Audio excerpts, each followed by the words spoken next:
تو بسم اللہ الرحمن الرحیم آگے ہے جی معاون. سورۃ المعون کا مطلب ہے کہ اللہ نے انسانوں کو جو رزق دیا ہے اس کو دوسرے انسانوں تک پہنچانے سے روکنا. معاون کا مطلب ہے منع کرنا. تو آرایت الذی یکذب بالدین، اور یہ برائیاں انسان تب کرتا ہے، ایک ہی وجہ اللہ نے بتائی ہے کہ برائیاں یہ کیوں کرتا ہے، جب اس کو آخرت کا یقین نہیں. ہم غریبوں سے اپنا ہاتھ روکیں گے، ہم غریبوں کو کھانا نہیں کھلائیں گے، ہم کسی کے ساتھ اچھی بات نہیں کریں گے، کیونکہ ہمیں پتا ہے کہ ہم نے مر کے اللہ کو جواب نہیں. اگر ہمیں یہ پتا ہے کہ ہم نے مر کے اللہ کو جواب دینا ہے تو ہم ہر کام دل سے کرنے پر مجبور ہو جائیں گے. تو کیا تم نے دیکھا اس شخص کو جو آخرت کی جزا و سزا کو جٹلاتا ہے؟ وہی تو ہے جو یتیم کو دھکے دیتا ہے، مسکین کو کھانا دینے پر نہیں اکساتا. پھر تباہی ہے ان نماز پڑھنے والوں کے لیے جو اپنی نماز سے غفلت برتتے ہیں، جو مکاریاں کرتے ہیں، دکھاوے کے لیے نمازیں پڑھتے ہیں اور معمولی ضرورت کی چیزیں دوسروں کو نہیں دیتے. تو بسم اللہ الرحمن الرحیم سورۃ الکوثر. اچھا جی، کوثر کے بارے میں لوگوں کا یہ خیال ہے کہ کوثر وہ حوض ہوگا پانی کا جو ہاں نبی صلی اللہ علیہ وسلم قیامت کے دن تشریف رکھیں گے اور وہ اپنے امتیوں کو پلائیں گے جو کامیاب ہو گئے. وہ بات بھی ٹھیک ہے، لیکن کوثر کا یہاں جو حوالہ اللہ تعالیٰ نے دیا ہے وہ خانہ کعبہ دیا ہے کہ خانہ کعبہ کو عنقریب آپ صلی اللہ علیہ وسلم اللہ تعالیٰ فتح کرا دیں گے، خانہ کعبہ پر مسلمانوں کا قبضہ ہو جائے گا. تو پھر اے مسلمانوں اور اے محمد صلی اللہ علیہ وسلم، آپ اس گھر کی زیارت کے لیے آئیں، یہاں قربانیاں دیں اور اللہ کی نماز. تو کوثر کا یہ مطلب صرف نہیں ہے کہ یہ حوض کوثر مراد ہے، آخرت میں وہ حوض کوثر مراد ہے، مگر اس دنیا میں یہ مراد ہے خانہ کعبہ. اور ایک ہمارا ایک گروہ ہے مسلمانوں کا، میں ان کا نام نہیں لوں گی، وہ یہ کہتے ہیں کہ کوثر سے مراد ہے حضرت فاطمہ. وہ یہ کہتے ہیں کہ حضرت، جیسے وہ اپنی ہر چیز کو اس طرح سے پروموٹ کرتے ہیں، وہ یہ کہتے ہیں. لیکن یہ والی بات نہیں ہے. اللہ تعالیٰ آپ کو پتا ہے کہ کسی قرآن اور دین کی تعلیمات میں وہ کسی آدمی کے حوالے سے وہ دین کو انٹروڈیوس نہیں کراتے.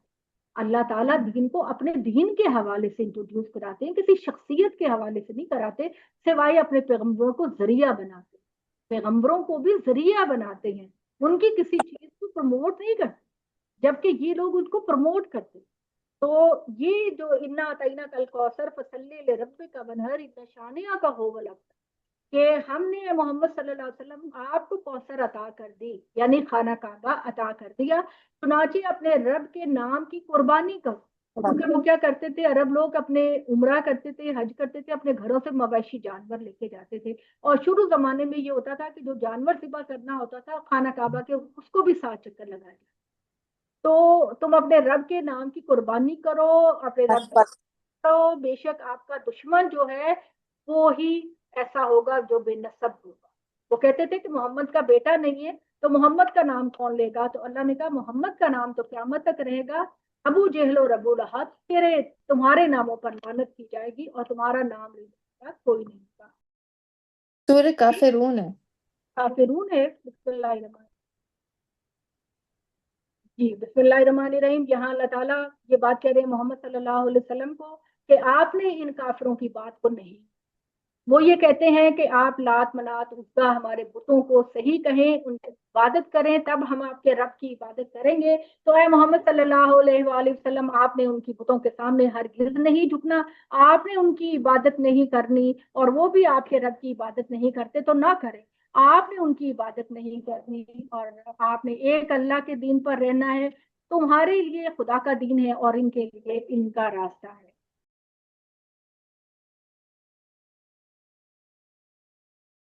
اور اس کے بعد ہے جی سورہ نصر. نصر کا مطلب ہے کامیابی. یہاں اللہ تعالیٰ یہ بتا رہا ہے کہ اسلام کا غلبہ ہوگا اور پورے عرب میں اسلام پھیل جائے گا. تو جب لوگوں کی مدد، اللہ کی مدد آ جائے، فتح نصیب ہو جائے، تو اے محمد صلی اللہ علیہ وسلم آپ دیکھو گے کہ لوگ گروہ در گروہ اللہ کے دین میں داخل ہو رہے ہیں. تو وہ آپ کی کامیابی ہوگی. تو اس وقت اپنے رب کی حمد کے ساتھ اس کی تسبیح کرنا، اپنے رب سے معافی مانگتے رہنا، بے شک وہ بڑا توبہ قبول کرنے والا ہے.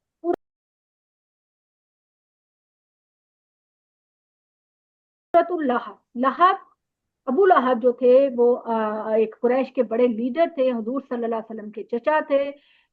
وہ وزیر مالیات تھے مکہ کے، اور کرپشن کرتے تھے اور نبی صلی اللہ علیہ وسلم کی بڑی مخالفت کرتے تھے.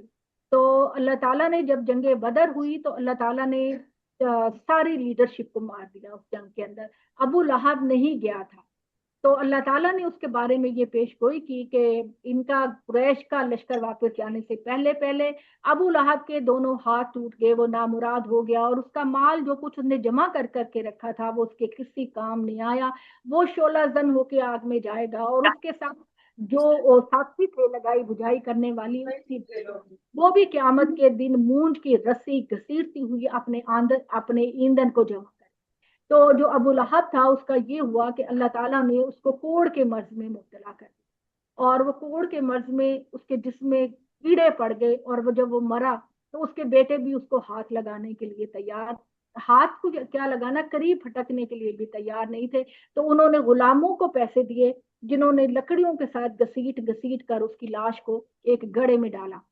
تو اللہ تعالیٰ نے کہا کہ آخرت میں بھی اس کا انجام بڑا غلط ہوگا, اور اس کی بیوی جو محمد صلی اللہ علیہ وسلم کے راستے میں لکڑیاں اور ایندھن گرایا کرتی تھی, کانٹے گرایا کرتی تھی, اور بڑے بڑے ہار پہن کے باہر نکلا کرتی تھی بیگم بن کر, وہ قیامت کے دن ان ہاروں کی بجائے کھجور کی پٹی ہوئی رسی اس کے گلے میں ہوگی, اور اس کو کھینچا جائے گا, اور وہ اپنا ایندھن خود اکٹھا کر کے اپنی دوزخ میں ڈالے گی.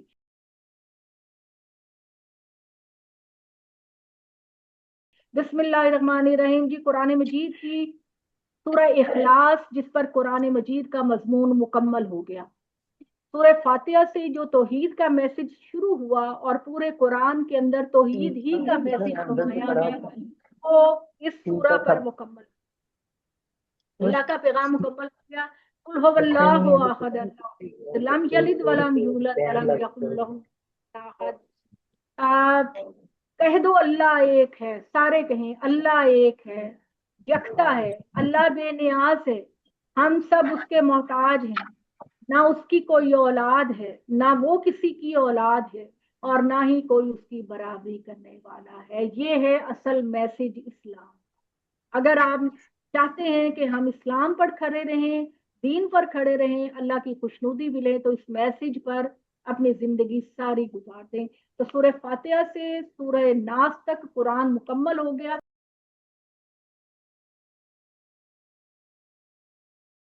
اب آگے ہے جی سورہ فلق اور سورہ ناس, اور معوذتین ان کو کہا جاتا ہے. معوذتین کا مطلب ہے کہ ان دو صورتوں کے ذریعے آپ شیطان سے بچنے کے لیے اپنے رب کی پناہ مانگے. جو لوگ یہ کہتے ہیں کہ یہ دو صورتیں محمد صلی اللہ علیہ وسلم پر اس وقت نازل ہوئی جب آپ پر کوئی جادو ہوا تھا, تو جادو کے اثر سے بچانے کے لیے اللہ تعالیٰ نے یہ دو صورتیں نازل کی. تو عرض ہے کہ اللہ کے پیغمبروں کی اللہ خود حفاظت کرتا ہے, آسمانوں پر پہرے لگاتا ہے, زمین پر ان کی حفاظت کرتا ہے.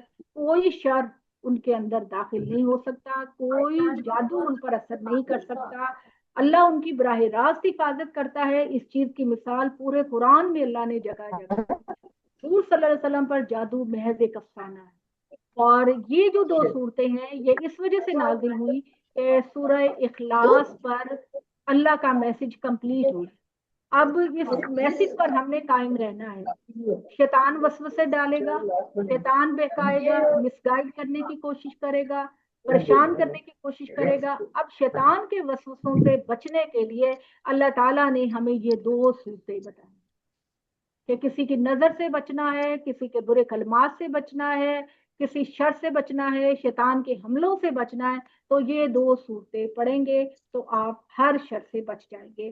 قل اعوذ برب الفلق من شر ما خلق ومن شر غاسق اذا وقب ومن شر النفاثات في العقد ومن شر حاسد اذا حسد. کہہ دو میں پناہ مانگتا ہوں صبح کے رب کی ہر اس چیز کے شر سے جو اس نے پیدا کی, اور رات کی تاریکی کے شر سے جب کہ وہ چھا جائے, اور گرہوں میں پھونکے مارنے والوں کے یعنی جادوگروں کے شر سے, اور حسد کرنے والوں کے شر سے جب کہ وہ حسد کرنے لگیں اور ان کی نگاہیں ہمیں پھسلانے لگیں. بسم اللہ الرحمن الرحیم اسی ضمن کی دوسری سورہ ناس ہے. قل اعوذ برب الناس مالک الناس الہ الناس من شر الوسواس الخناس الذی یوسوس فی صدور الناس من الجنۃ والناس. کہہ دو میں پناہ مانگتا ہوں انسانوں کے رب انسانوں کے بادشاہ، انسانوں کے حقیقی معبود کی ان تمام وسوسہ ڈالنے والے کے شر سے، شیطان سے جو بار بار پلٹ کر آتا ہے، جو لوگوں کے دلوں میں وسوسے ڈالتا ہے، خواہ وہ جنوں میں سے شیطان ہو یا انسانوں میں سے شیطان۔ انسانوں میں بھی شیطان ہوتے ہیں نا، شیطان کا مطلب ہوتا ہے سرکشی کرنے والا، نافرمان، تو وہ جنوں میں بھی ہوتے ہیں اور انسانوں میں بھی ہوتے ہیں۔ یہ جو کالے جادو کرتے ہیں، جو منتر پھونکتے ہیں، یہ انسانوں میں سے ہوتے ہیں، تو وہ شیاطین ہیں۔